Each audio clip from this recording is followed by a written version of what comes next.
रितेश चक्रवर्ती एक नौजवान, प्रतिभावान, young, talented, full of life, creative director हैं।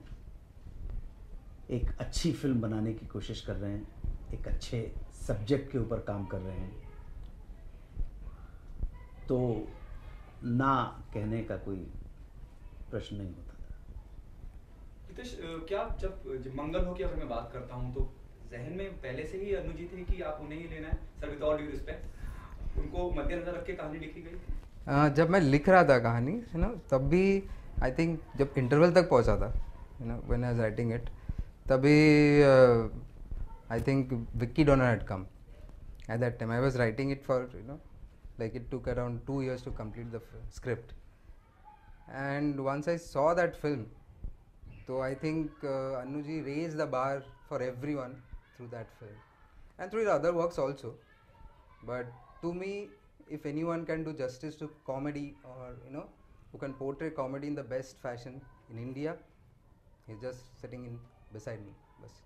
Okay, अनु सर, आपके किरदार के बारे में जानना चाहूँगा। मंगलों में क्या किरदार निभा के नजर आएगा?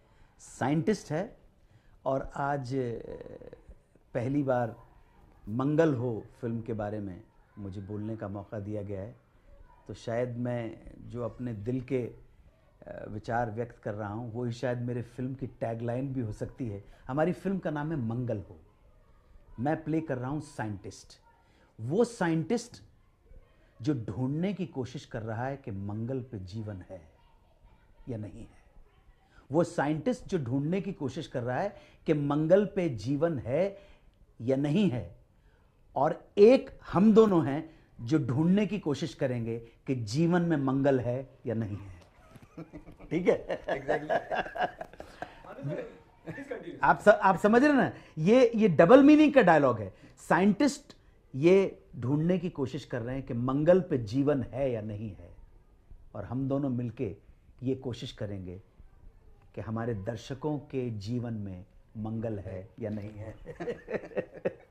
नाइस जब रिपोर्ट. मैं साइंटिस्ट की बात करता हूँ, जब हम किसी वैज्ञानिक की बात करते हैं तो बड़ा एक वैज्ञानिक मतलब यानी बहुत कोई सीरियस शख्सियत, संजीदा शख्सियत, और आप की अगर मैं बात करूँ, आप फिल्म का हिस्सा हैं और पूरा कॉमेडी का जब मैं बात करूँ, हंसाने की जिम्मेदारी आपके कंधों पे है, तो किस तरह से मुख्तलिफ होगा ये साइंटिस्ट का किरदार कि लोगों को मुस्कुराहट चेहरे पे दे जाए, हंसी दे जाए? उस थोड़ा सा वो डिटेल में जानना चाहूँगा।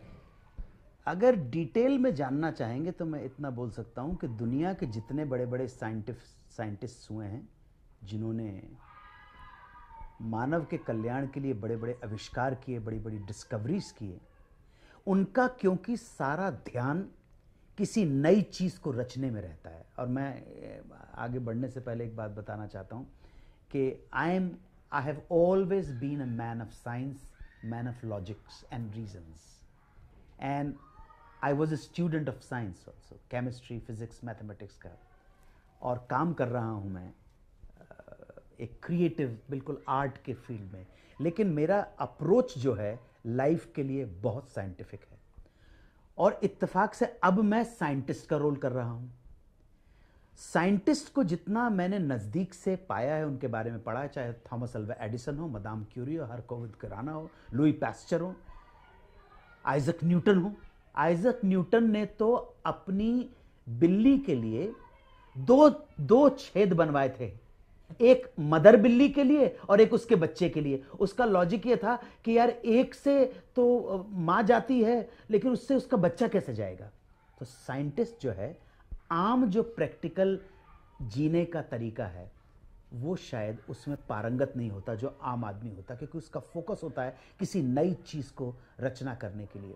थॉमस अल्वा एडिसन, जिसके एडिसन का इन्वेंशन किया है, वो इन्वेंशन आदम जात के लिए हमेशा भलाई के लिए काम। ये बल्ब जिसमें आप काम कर रहे हैं वो भी एडिसन ने इन्वेंट किया है। मैं हमेशा एडिसन की ग्रेव पे जाता हूँ, क्योंकि मेरे लिए जितनी मानव जाति की सेवा एडिसन ने या किसी आइजक न्यूटन ने या लुई पैस्चर ने या बेंजामिन फ्रैंकलिन ने की है, शायद उतने आपके पीर फकीरों ने नहीं की होगी। So I am a man of science. मुझे एक साइंस का साइंटिस्ट जो है उसका रोल करने का मौका मिला। और एक बात और बताना चाहता हूँ कि इस पिछले साल का जो भारत रत्न मिला है वो प्रोफेसर CKP राव को जो मिला है, आपको पता नहीं है कि उनका हमारे समाज में कितना बड़ा योगदान है।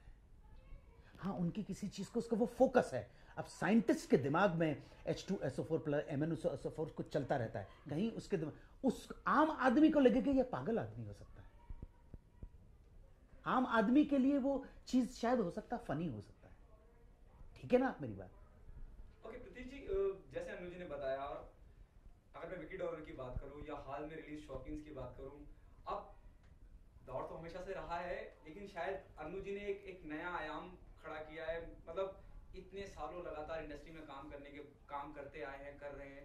विकी डॉनर फिल्म में एक अलग ही, और लोग रिलेट करते हैं उससे। अगर मैं इस साइंटिस्ट की बात करूं जो मंगलवा का हिस्सा है, उससे लोग कैसे रिलेट करेंगे? हालांकि साइंटिस्ट है लेकिन फिर भी रिलेट उन्हें करना कैसे करेगी ऑडियंस? क्या खास लिखा गया है? क्या क्वैकी डायलॉग रहेंगे? और the way Anu ji going to perform it, और एक खास मिलियो रहता है, खास अंदाज रहता है।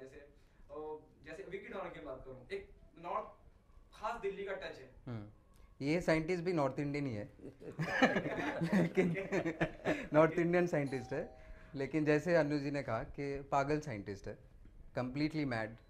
तो वो आज जो सोचता है ना, वो शायद 50 साल बाद जाके आज के जो साइंटिस्ट है वो सोचे।